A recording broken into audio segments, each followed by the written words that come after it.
Hi, I'm back again. Yeah, so you can't really escape me. Well, that was a rubbish instruction. Let's try again. Hi! And that was pretty lame, so you get me. Pretty rubbish and pretty lame. No, I'm kidding. But what I'm getting at is sort of the ways your eating disorder can get into your head, and actually how just by doing one little thing like that, it can actually really mess with you. That's what a lot of people don't understand. In this video, I want to say where I am now and also what made me recover. And although I hate admitting I am in recovery, I am, and I want to explain how I got here. I should probably explain where I've been. For the past 5 years, I've been battling eating disorders, self harm, depression, anxiety, God knows what else. And I've been in and out of inpatient admissions, close to home and far away.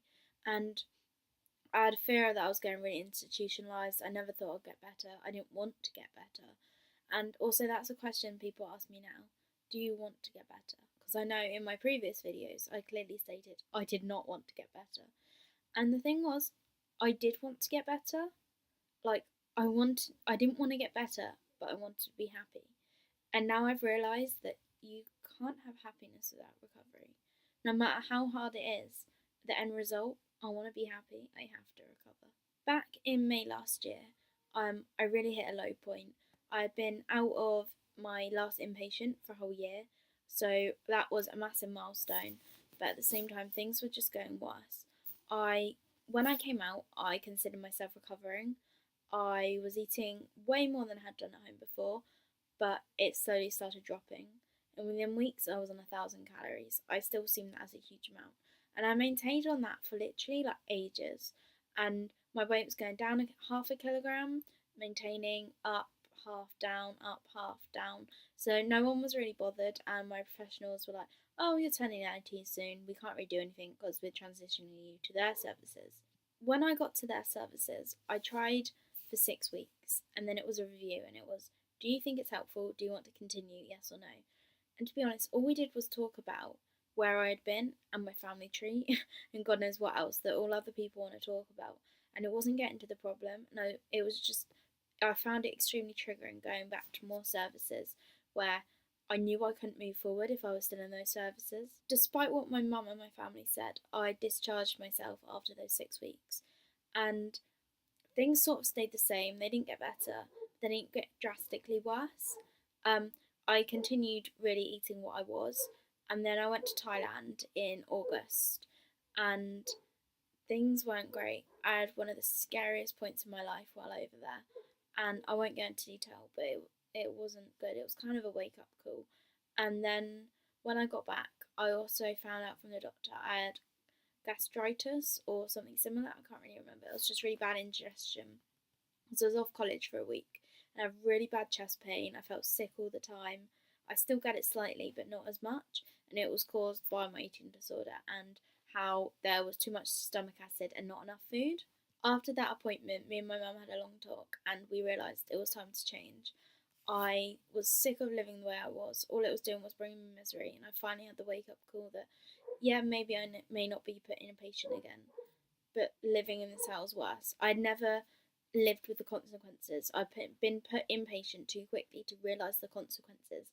I didn't actually understand what I was doing to my body because they always picked me up and started refeeding me before I had a chance to fight back. I slowly increased. I increased 100 a week, and then I got to 1,500, and I just maintained there for a while because it wasn't enough to make me gain, but it wasn't going to make me lose either.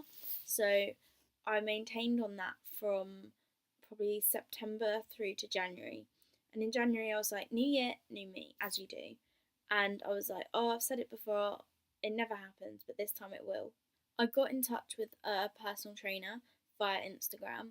He sort of gave me a rough meal plan, protein shakes, and I was actually doing really well on it. I started exercise with the liaison on my doctor, and as long as I didn't lose, she was fine with it because I had no heart problems or anything like that. The thing was, it worked. I was doing small exercises at home, obviously not at the gym because of my BMI was quite low, but just to build my strength up again. So when my weight was up, I could go back to the gym. And I gained half a kilogram for 3 weeks. The first week I was like, oh, it's okay, I'll get used to it. Second week was okay, this is really hard.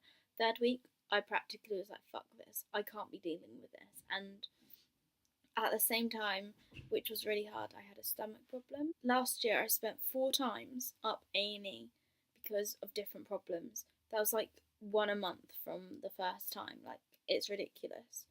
It was so stupid. I had a suspected torn, I can't remember what it's called, cartilage in between my ribs in on my chest, and that's it, torn lung. But it wasn't actually my lung. I can't. It's like the gap in between. And they were like, "Oh, you can't fly." I was like, "I'm going to Mexico in August. Like, this better fucking get better." And that was actually after I committed to recovery, but it was, well, it was sort of actually sort of the beginning of my recovery. What made me really recover was that I was doing a production, my end of year production at college, and because I didn't participate in dance one lesson, I said I couldn't and wasn't allowed. My doctor wouldn't let me, etc., etc., because of my chest pains. That even though they weren't heart related, they were muscle related, and I could just make it a lot worse. And my teacher pulled me aside and he was like, "You're not fit enough to do the show." I was like, it was the best show we've done in the whole course, and I wasn't allowed to do it. I cried my eyes out. It hurt like hell. That what this illness is doing to me was finally taking away from me, and I could finally see what it was doing, and it hurt. It hurt like a bitch, and and I nearly got pulled from college. But my teacher was lovely enough to understand and said, "Get yourself better than where you are now, and come back in September ready to do a new year, and just focus on your health, because if you have your health, at the end of the day, you have everything." And then, obviously, going back to Mexico, my mum was like, "We're going on holiday in August. I don't know where yet, but are you coming?" And the year before Thailand, I missed out on Sri Lanka. I wasn't allowed to go because I was impatient, and my mum didn't know if I was going to be ready in time. And I was like, I can't miss another holiday. Like, the photos of Sri Lanka, the memories they made, it really really hurts, because I see what amazing time they had, and that I couldn't be involved, and it's an opportunity I missed, and I don't want to miss any more opportunities. I'm sorry. It's just really hurts, because you can see what this illness is doing to you, yet you still continue. And still today, I count calories every single day. I have for the past like 6 years. I don't see a day when I'm ever going to get out of it. But yeah, what made me recover was the fact that I nearly lost college. I got pulled from the most important show in my course. I might not go to Mexico, which meant everything to me. And like every week at the doctor's, my doctor would just say, "Oh, we'll see what your weight does next week." My weight was getting lower and lower and lower, and I was like, "Do I literally have to be on death's door?" And it got to a point where I was literally losing to prove to her how sick I was. It sounds wrong, but it was no longer that I wanted to lose weight. It was that I'm losing weight to prove to you how sick I am. Please help me. It was a cry for help. It wasn't attention. Eating disorders aren't attention seeking, but it was a cry for help. Like, look, I cannot do this. What? Like, look, help me. But it didn't get anywhere, and then things just started going worse. Literally everything hurt. I was tired all the time. I was so weak. Like, I never felt like this before. My body had put up with it for 4 years, but now it wasn't. And I was realizing my body couldn't continue. It was telling me it had enough. It was telling me it couldn't go on much longer. It had to get to the worst it's possibly ever been for me to realize to get better. Like, I was eating quite a lot compared to my last inpatient admission, which was my worst in terms of food.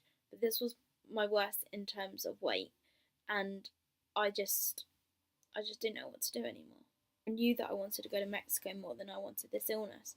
So a couple of weeks later, when we booked it, that was my main motivation. I had to gain weight. I had to go. I couldn't miss out on a holiday. I couldn't miss out on my little sister. And also long chats with my mum saying, "I don't want to tell Livy that she once had a sister."